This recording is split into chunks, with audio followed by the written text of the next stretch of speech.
ಆದ್ಯ ನ್ಯೂಸ್ನ ಸಮಸ್ತ ವೀಕ್ಷಕರಿಗೂ ಸ್ವಾಗತ. ತಾಯಿಯ ಎದೆಹಾಲು ಅಮೃತಕ್ಕೂ ಸಮಾನ. ನಿಜಕ್ಕೂ ಶಿಶು ಅಭಿವೃದ್ಧಿ ಇಲಾಖೆಯಿಂದ ಮಕ್ಕಳಲ್ಲಿ ಒಂದು ಪೌಷ್ಟಿಕತೆ ಮತ್ತು ತಾಯಿಯೊಂದಿಗೆ ವಿಶೇಷ ಬಾಂಧವ್ಯ ಬೆಳೆಸುವ ಸಲುವಾಗಿ ವಿಶ್ವ ಸ್ತನ್ಯಪಾನ ಸಪ್ತಾಹ ಎಂಬ ಕಾರ್ಯಕ್ರಮವನ್ನು ಹಮ್ಮಿಕೊಳ್ಳಲಾಗಿತ್ತು. ಈ ಕಾರ್ಯಕ್ರಮದ ಒಂದು ಉದ್ಘಾಟನೆಯನ್ನು ಅಂಗನವಾಡಿ ಮೇಲ್ವಿಚಾರಕಿ ಪ್ರೇಮ ಉದ್ಘಾಟಿಸಿದರು. ಹಾಗೆಯೇ ಕಾರ್ಯಕರ್ತೆಯಾದಂತಹ ಭಾರತಿ ಪ್ರಸಾದ್ ಮಾತನಾಡಿದರು. ಹಾಗೆಯೇ ಆರೋಗ್ಯ ಇಲಾಖೆಯ PHCO ಉಷಾ ಮತ್ತು ಸುಜಾತ ಈ ಕಾರ್ಯಕ್ರಮದಲ್ಲಿ ಭಾಗವಹಿಸಿ ಮಾತನಾಡಿದರು. ವರದಿ ಸತೀಶ್ ಪವಾರ್, ಚನ್ನಗಿರಿಯಿಂದ. ಮಾಡ್ಕೊಂಡ್ಬಂದಿದ್ದೀವಿ. ಇದೆಲ್ಲ ಗೊತ್ತಿರೋ ವಿಚಾರ, ಏನಕ್ಕಿದೆಲ್ಲ ಅಂತ ಅನಿಸ್ಬೋದು. ಆದ್ರೂ ಕೂಡ ಶಿಶು ಮರಣ ಜಾಸ್ತಿ ಆಗ್ತಿದೆ. ಗೊತ್ತಿದೆಯಾ ನಿಮ್ಗೆ? ಶಿಶು ಮರಣ ಆಗ್ತಾ ಇದೆ. ಯಾವುದರಿಂದ? ಸರಿಯಾದ ರೀತಿಯಲ್ಲಿ ಹಾಲು ಉಣಿಸ್ತಾ ಇರೋದ್ರಿಂದ, ಹಾಲನ್ನ ಸರಿಯಾಗಿ ಕುಡಿಸ್ತಾ ಇರೋದ್ರಿಂದ ಅಪೌಷ್ಟಿಕ ಮಕ್ಕಳ ಸಂಖ್ಯೆ ದಿನೇ ದಿನೇ ಹೆಚ್ಚಾಗ್ತಾ ಇದೆ. ಗೊತ್ತರ ನಿಮಗೆ? ಎದೆ ಹಾಲನ್ನ ಸರಿಯಾಗಿ ಕುಡಿಸ್ತಾ ಇರೋದ್ರಿಂದ ಮಕ್ಕಳು, ಅಪೌಷ್ಟಿಕ ಮಕ್ಕಳು ಕೂಡ ಹುಡ್ತಾ ಇದ್ದಾರೆ. 6 ತಿಂಗಳವರೆಗೆ ನಾವು ಎದೆ ಹಾಲನ್ನು ಬಿಟ್ಟು ಬೇರೆದನ್ನ ಕುಡಿಸ್ಬಾರ್ದು ಅಂತ ಅಷ್ಟು ಸಲ ಹೇಳಿದ್ರು. ಕೆಲವ್ರು ಏನ್ ಮಾಡ್ತೀರಾ? ಜೇನುತುಪ್ಪ ನೆಕ್ಕಿಸ್ತೀರಾ. ಮಗು ಹಾಲು ಕುಡಿತಿಲ್ಲ, ಅದನ್ನೆಲ್ಲಾರ ಸಿಕ್ಸಿರ ಏನಾರ ಹಾಲು ಕುಡಿಯುತ್ತೇನೋ. ದಯವಿಟ್ಟು ಅದೆಲ್ಲ ಮಾಡಬಾರ್ದು. ಎದೆ ಹಾಲನ್ನು ಮಾತ್ರ ಕುಡಿಸ್ಬೇಕು 6 ತಿಂಗಳವರೆಗೂ. ನಂತರ ಪೂರಕ ಪೌಷ್ಟಿಕ ಆಹಾರನ ನಾವು ಪ್ರಾರಂಭ ಮಾಡ್ಬೇಕು. 6 ತಿಂಗಳವರೆಗೂ ಯಾವುದೇ ಕಾರಣಕ್ಕೂ ಬೇರೆ ಏನನ್ನೂ ಹಾಕ್ಬಾರ್ದು. ಮೇಲಿನ ಆಹಾರ ಏನಾರ ಹಾಲು ಕೊಡ್ತಾರಲ್ಲ, ಹಾಲಿನ ಡಬ್ಬಿ ಏನೇನ ತಗೊಂಬಂದ್ ಕೆಲವರು, ಅಯ್ಯೋ ಮಗು ತುಂಬಾ ಚೆನ್ನಾಗಾಗಬೇಕು, ಸಣ್ಣಕ್ಕಿದೆ, ನಾವು ದಪ್ಪ ಮಾಡ್ತೀವಿ ಅಂತ ಹೋಗ್ತಿರ್ ಕೆಲವರು. ಅದೆಲ್ಲ ಬೇಡ, ಭ್ರಮೆ. ಹಾಲನ್ನು ಕುಡಿಸಿದ್ರೆ ಚೆನ್ನಾಗಾಗುತ್ತೆ ಮಗು. ಅದಕ್ಕಿಂತ ಮುಖ್ಯವಾಗಿ ಇದೇನ್ ಇಟ್ಟಿದೀವ ಸೊಪ್ಪು ತರಕಾರಿ, ಮೇಡಮ್ ಏನ್ ಹೇಳಿದ್ರ, ಇದನ್ನೆಲ್ಲ ತಾಯಂದ್ರು ತಿನ್ಬೇಕು. ತಾಯಂದ್ರು ಚೆನ್ನಾಗಿ ಸೇವಿಸಿದಾಗ ಹಾಲಲ್ಲಿ ಆ ಅಂಶ ಮಗು ಸಿಗುತ್ತೆ. ನಾವು ಮಗು ತಿನ್ಸೋದಲ್ಲ, ನಾವು ತಾಯಂದ್ರು ಚೆನ್ನಾಗಿ ಇಂಥ ಎಲ್ಲ ತರಕಾರಿ ಸೊಪ್ಪುಗಳನ್ನು ತಿಂದಂತ ಸಂದರ್ಭದಲ್ಲಿ ಆ ಮಗುಗೆ ಒಳ್ಳೆ ರೀತಿಯ ಒಂದು ಹಾಲು ಉತ್ಪಾದನೆ ಆಗುತ್ತೆ. ಮತ್ತೆ ಆ ಮಗು ಪೌಷ್ಟಿಕವಾಗಿ ಬೆಳೆಯಕ್ಕೆ, ದಷ್ಟಪುಷ್ಟವಾಗಿ ಮಗು ನಾರ್ಮಲ್ ಮಗು ಇರೋದಕ್ಕೆ ಸಾಧ್ಯ ಆಗುತ್ತೆ.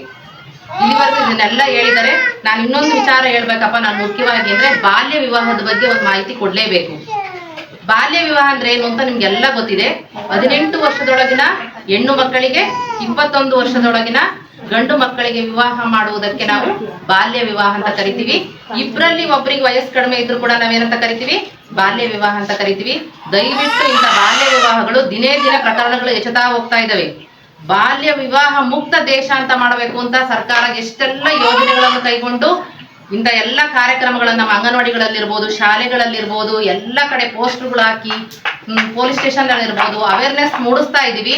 ಮೂಡಿಸಿರೂ ಕೂಡ ದಿನದಿಂದ ದಿನಕ್ಕೆ ಬಾಲ್ಯ ವಿವಾಹಗಳ ಸಂಖ್ಯೆ ಹೆಚ್ಚುತ್ತಾನೆ ಇದೆ ವಿನಃ ಕಡಿಮೆ ಆಗ್ತಾ ಇಲ್ಲ. ಇದು ಶೋಚನೀಯ ವಿಚಾರ. ದಯವಿಟ್ಟು ಇದಕ್ಕೆ ಎಲ್ಲ ತಾಯಂದ್ರು ಇಲ್ಲಿ ಬಂದಿದ್ದೀರಾ, ಕೈ ಜೋಡಿಸಿ ಇದಕ್ಕೆಲ್ಲ ಬಾಲ್ಯ ವಿವಾಹ ಮಾಡಲ್ಲಪ್ಪ, ನಾವು ಮಾಡಬಾರದು ಅನ್ನೋದನ್ನ ಪಣ ತೊಡಬೇಕೆಲ್ರು. ದುಷ್ಪರಿಣಾಮ ಉಂಟಾಗುತ್ತೆ ಮಗುಗೆ, ಮಾನಸಿಕವಾಗುತ್ತೆ, ಸಾಮಾಜಿಕವಾಗುತ್ತೆ. ಒಂದು ಮಗುಗೆ ದುಷ್ಪರಿಣಾಮ ಯಾವ್ಯಾವ ರೀತಿ ಉಂಟಾಗುತ್ತೆ ಅಂತ ಒಂದು ಬಾಲ್ಯ ವಿವಾಹ ಮಾಡೋದ್ರಿಂದ ಇಷ್ಟೆಲ್ಲ ಆಗುತ್ತೆ. ಹೆಂಗಪ್ಪ ಅಂದ್ರೆ, ಒಂದು ಮಗು ಗರ್ಭಿಣಿ ಆದ್ಲು ಅಂದ್ರೆ ಆ ಮಗುನ ಹೆಂಗೆ ಹೊರಕ್ ಸಾಧ್ಯ? ಅವಳು ಎರಕ್ ಸಾಧ್ಯ? ಹೌದಾ? ತಡಿಬೇಕದನ್ನ ಮಗುನ. ಇರುತ್ತ ಅವಳಿಗೆ ಅಷ್ಟ ಶಕ್ತಿ ಇರುತ್ತಾ? 16 ವರ್ಷಕ್ಕೆ ನೀವು ನೋಡ್ತಾ ಇದ್ದೀರ, 14 ವರ್ಷಕ್ಕೆ ಪ್ರೆಗ್ನೆಂಟ್ ಮಗು, 15 ವರ್ಷದ್ದು, 16 ವರ್ಷದ್ದು, ದಿನ ದಿನ ಇಂಥ ಬರ್ತಾ ಇದಾವಪ್ಪ.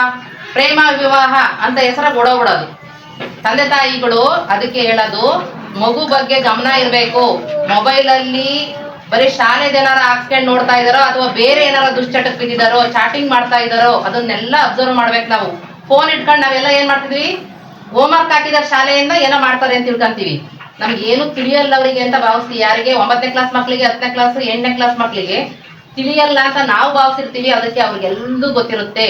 ಯಾಕೆಂದ್ರೆ ಇದು ಅಂತ ಕಾಲ, ಇದು ಮೊಬೈಲ್ ಬಂದಿರೋದ್ರಿಂದ ಪ್ರತಿ ಒಂದು ವಿಚಾರ ತಿಳ್ಕೊಂತ ಹೋಗ್ತಾರೆ. ಅವ್ರಿಗೆ ತಪ್ಪು ಸರಿ ಯಾವುದು, ತಪ್ಪು ಯಾವುದು ಅಂತ ಯೋಚನೆ ಮಾಡೋ ಶಕ್ತಿ ಇರಲ್ಲ. ಮೊನ್ನೆ ಒಂದು ಪ್ರಕರಣ ಆಯ್ತು, ಇವತ್ತು ಒಂದು ಕೇಸ್ ಕೊಡಕ್ ಹೋಗಿದ್ದೆ, ನಿನ್ನೆ ಹೋಗಿದ್ದೆ. ಇನ್ನು ತಿಂಗಳು 1ರಿಂದ ಮತ್ತು 7ನೇ ತಾರೀಕಿಂದ ಬರುತ್ತೆ. ತಾಯಂದ್ರುಗಳು ಕೇಳ್ಬೋದು, ಅಂಗನವಾಡಿ ಟೀಚರ್ಗಳು ಬಂದು ಏನ್ ಕಾಡ್ತಾರಪ್ಪ ನಮಗೆ, ಅಲ್ಲಿಗೆ ಬರ್ರಿ ಇಲ್ಲಿಗೆ ಬರ್ರಿ ಅಂತಾರೆ. ನಮಗೆ ಏನ್ ಕಾಡ್ತಾರೆ ಅಂದ್ರೆ ನಮ್ಮ ಮೇಲ್ ಇಲಾಖೆಯವರು. ಇದೊಂಥರ 2 ನಾಣ್ಯದ ಮುಖಗಳಿದ್ದಂಗೆ. ಇದು ಆರೋಗ್ಯ ಇಲಾಖೆ ಆಗಿರ್ಬೋದು ಮತ್ತು ಮಹಿಳಾ ಮತ್ತು ಮಕ್ಕಳ ಅಭಿವೃದ್ಧಿ ಇಲಾಖೆ ಇರ್ಬೋದು. ಈಗ ನಮ್ಮ ಹತ್ರ ನೀವು ಬಂದು ಎಂಟ್ರಿ ಮಾಡಿಸ್ತೀರಾ ಅಂದ್ರೆ ಅವ್ರ ತಾಯಿ ಕಾರ್ಡ್ ತಗೊಂಡ್ರೆ ನಾವು ಎಂಟ್ರಿ ಮಾಡ್ಕೊಳಕ್ ಆಗಲ್ಲ. ಒಂದು ಮಗುವಿನ ಬಗ್ಗೆ ಅವರು ಅಲ್ಲಿ ಡೆಲಿವರಿ ಮಾಡಿ ಕಳಿಸ್ತಾರೆ, ಅದನ್ನ ಹೆಂಗೆ ಆರೈಕೆ ಮಾಡ್ಬೇಕು ಅಂತ ಆಶ್ರಮಕ್ಕೆ ಅಂಗನವಾಡಿಗಳು ತಿಳಿಸ್ತೀವಿ. ಇಂಜೆಕ್ಷನ್ ಯಾವ ಟೈಮಿಗೆ ಹಾಕಿಸ್ಬೇಕು ಅಂತ ಹೇಳ್ತೀವಿ. ಪ್ರತಿ ತಿಂಗಳು 3 ಕಾರ್ಯಕ್ರಮ, ಒಟ್ಟು 5 ಕಾರ್ಯಕ್ರಮ ಮಾಡ್ತೀವಿ.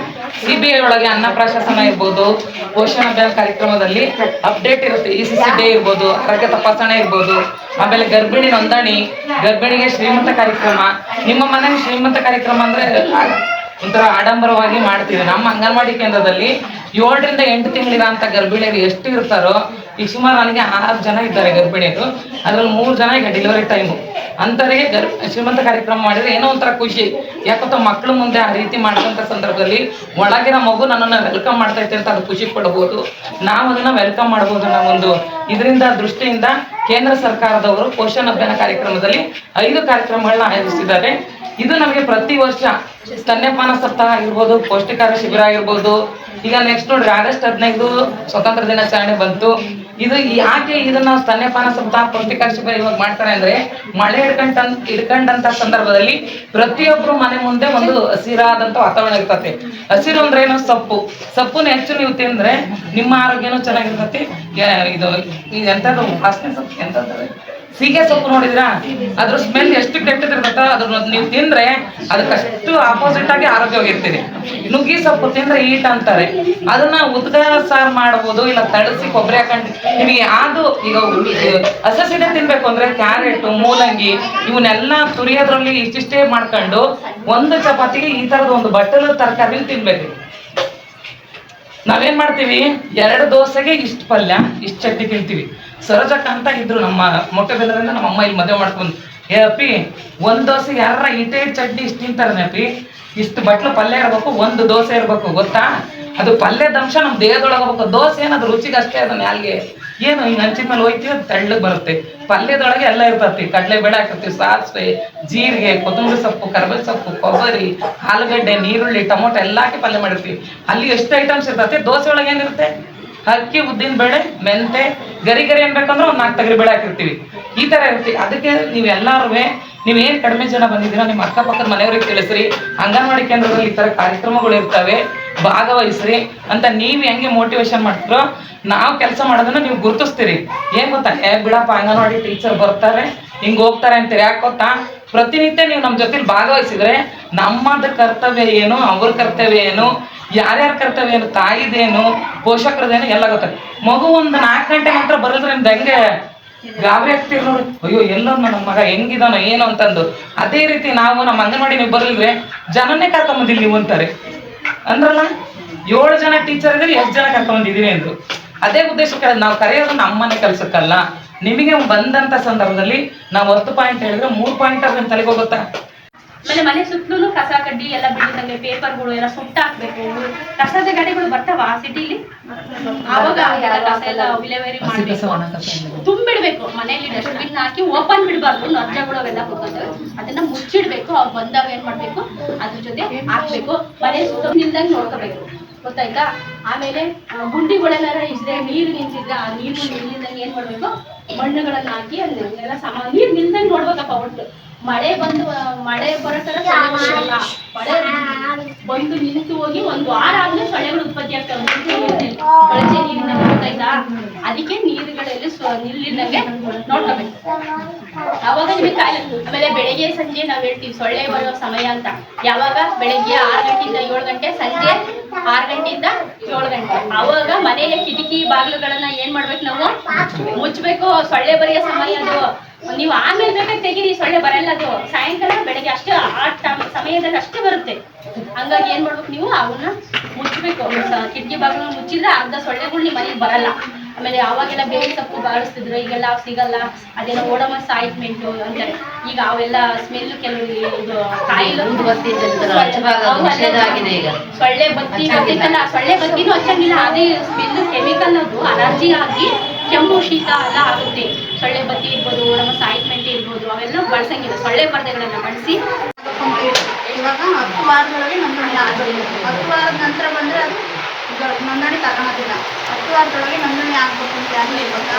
ನಿಮಗೆ ಏನಾರ ಐಡಿಸ್ತಿದೆ, ಬ್ಲಡ್ ಕಮ್ಮಿ ಇದ್ದರೆ, ಪ್ರೀವಿಯಸ್ ಸೀರಿಯಸ್ ಆಗಿದ್ರೆ, ಆಮೇಲೆ ಇದ್ರೆ, ಮಲ್ಟಿಪಲ್ ಪ್ರೆಗ್ನೆಂಟ್ ಇದ್ದರೆ ಅಂಥವರಿಗೆ ನಾವು ಬೇಗ ಗುರುತಿಸಿ ಅವ್ರಿಗೊಂದು ಚಿಕಿತ್ಸೆನ ಕೊಡೋ ವ್ಯವಸ್ಥೆನ ಮಾಡ್ತೀವಿ. ನೀವು ಲೇಟಾಗಿ ಬಂದರೆ ಏನಾಗುತ್ತೆ ಗೊತ್ತಾ, ಬ್ಲಡ್ ಕಮ್ಮಿ ಆಗುತ್ತೆ.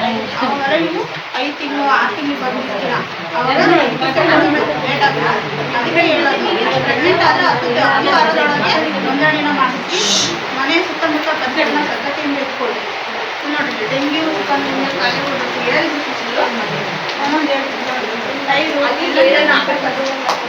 ಸೊಳ್ಳೆ ಇಡೀ ಸೊಳ್ಳೆ ಇದೆ.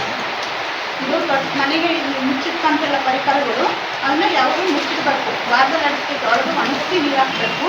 ಅದು ಸೊಳ್ಳೆ ಕಡ್ಡಿ ಅದರಲ್ಲೇ ಮಲಗಿದ್ರು ಸೊಳ್ಳೆ ಕಡ್ಡಿ ಯೂಸ್ ಮಾಡಬೇಕು. ಅದರಲ್ಲೇ ಮಲಗುವಂಥದ್ದು ಮಕ್ಕಳು, ವಯಸ್ಸಾದ ವೃದ್ಧರು, ಬಾಣಂತಿಯರು, ಗರ್ಭಿಣಿಯರು ಇಂಥದ್ದು ಸೊಳ್ಳೆ ಕಡ್ಡಿನ ಯೂಸ್ ಮಾಡಬೇಕು. ನೋಡಿ ಸೊಳ್ಳೆ ಆಗಿದ್ದನ್ನೇ ಸೊಳ್ಳೆ ನಾಶಕ ಹೊಡಿತಾ ಇರಬೇಕು.